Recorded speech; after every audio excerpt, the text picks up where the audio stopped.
English कैसे सीखें YouTube channel में आपका स्वागत है। इस क्लास में हम इस स्टोरी के एक एक वर्ड का उच्चारण लिखकर इसे ट्रांसलेट करेंगे और इसकी वर्ड मीनिंग आपको लिखकर बताएंगे, जिससे आपको इंग्लिश पढ़ने के साथ साथ उसकी मीनिंग भी निकालना आसानी से आने लगे और आपको वर्ड मीनिंग और वोकेबलरी अच्छे से याद हो। अगर आप हमारी वीडियोज़ लगातार देखते हैं तो आपको धीरे धीरे इंग्लिश पढ़ना, लिखना, बोलना और समझना धीरे धीरे आने लगेगा। अगर आपको इंग्लिश समझ में आने लगेगी तो आप बोलने भी लग जाएंगे। इसी के साथ आप कर दीजिए इस वीडियो को लाइक और मैं करता हूँ शुरू।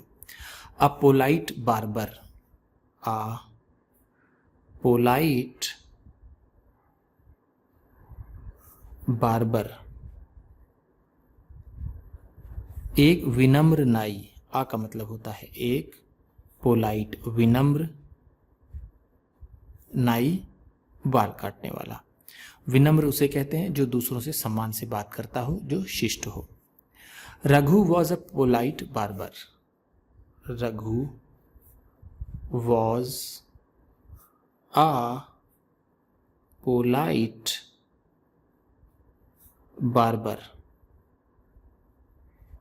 रघु एक विनम्र नाई था। वॉज का मतलब है था, रघु नाम है, आ एक, पोलाइट विनम्र, बार्बर नाई।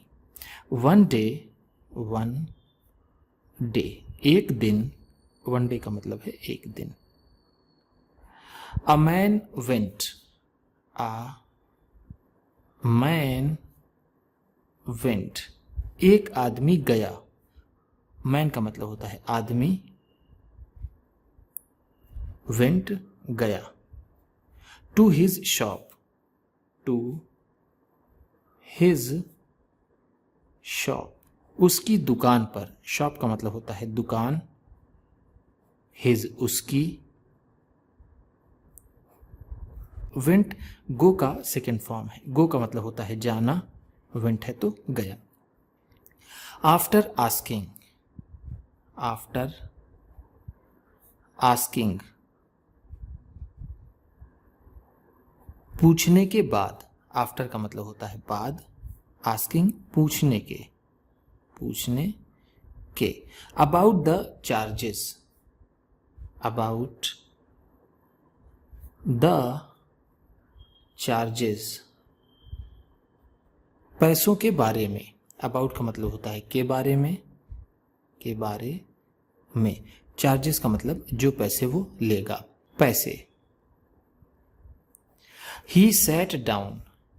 He sat down. वह बैठ गया। sat down का मतलब है बैठ गया, बैठ गया। sat sit का सेकेंड फॉर्म होता है। sit का मतलब होता है बैठना, sat down है तो बैठ गया। on the chair. on the chair कुर्सी पर। on का मतलब है पर, chair कुर्सी। एंड रघु। एंड रघु और Raghu started cutting. Started cutting काटना शुरू किया। स्टार्टेड का मतलब है शुरू किया, शुरू किया। स्टार्ट का मतलब होता है शुरू करना, स्टार्टेड है तो शुरू किया, कटिंग काटना। His hair. हिज हेयर उसके बाल। हेयर का मतलब होता है बाल। Just then. जस्ट देन बिल्कुल तभी। देन का मतलब है तभी, जस्ट का मतलब होगा बिल्कुल। A friend of Raghu.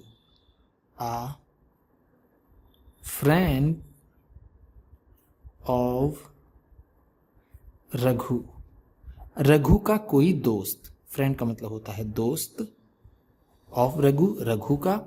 आ का मतलब यहां पर होगा कोई। Who was also sitting. Who was also sitting भी बैठा था।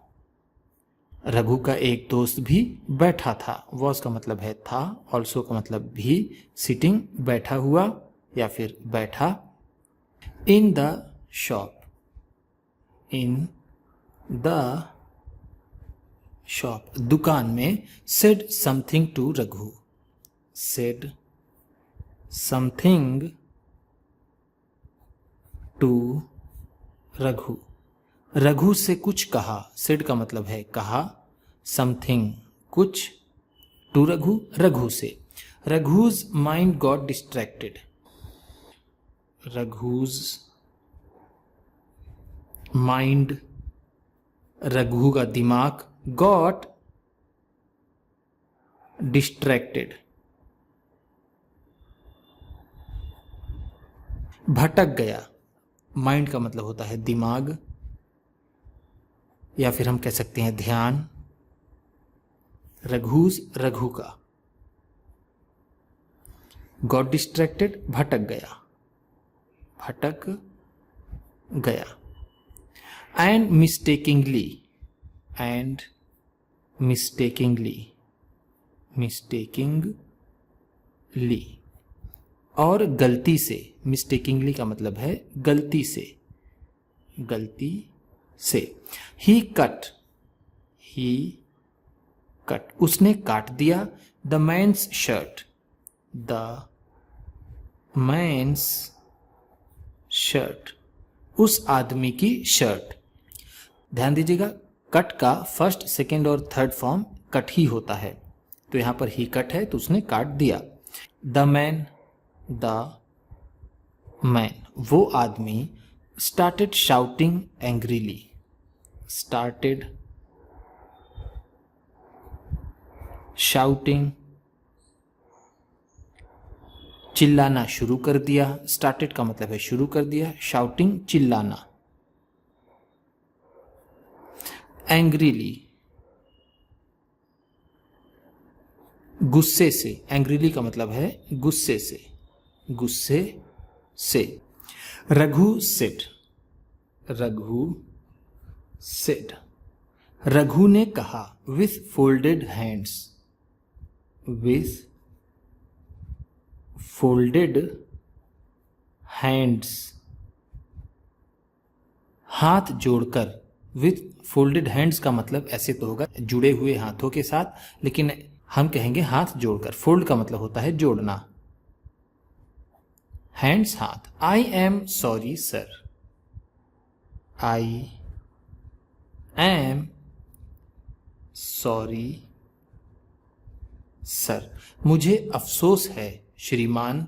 सॉरी का मतलब होता है अफसोस होना, अफसोस होना।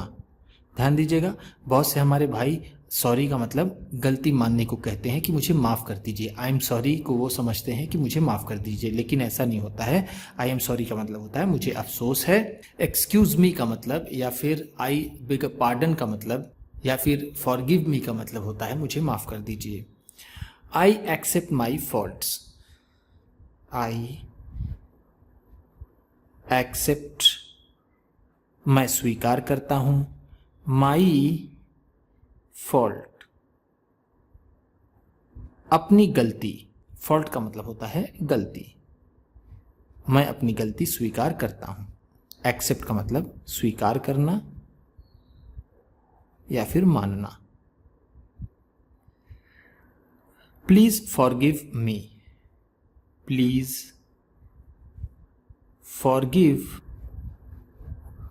मी, कृपया मुझे माफ कर दीजिए। प्लीज का मतलब है कृपया, फॉरगिव माफ करना, मी मुझे। I will pay, I will pay, मैं अदा कर दूंगा। द प्राइस, द प्राइस, कीमत को। Of the shirt, of the shirt, इस शर्ट की। मैं इस शर्ट की कीमत अदा कर दूंगा। पे का मतलब होता है अदा करना, अदा करना या फिर पैसे देना। विल पे है तो अदा कर दूंगा। प्राइस पैसे या फिर कीमत, शर्ट शर्ट। इन इंस्टॉलमेंट्स, इंस्टॉलमेंट्स, किश्तों में। इंस्टॉलमेंट्स का मतलब होता है किश्तों में मैं किश्तों में इस शर्ट की कीमत अदा कर दूंगा। The man was impressed, the man was impressed, वो आदमी प्रभावित हुआ। इम्प्रेस का मतलब होता है प्रभावित होना, प्रभावित होना। वॉज इम्प्रेस्ड है तो प्रभावित हुआ। By Raghu's politeness, by Raghu's politeness, Raghu की विनम्रता से। पोलाइटनेस का मतलब है विनम्रता।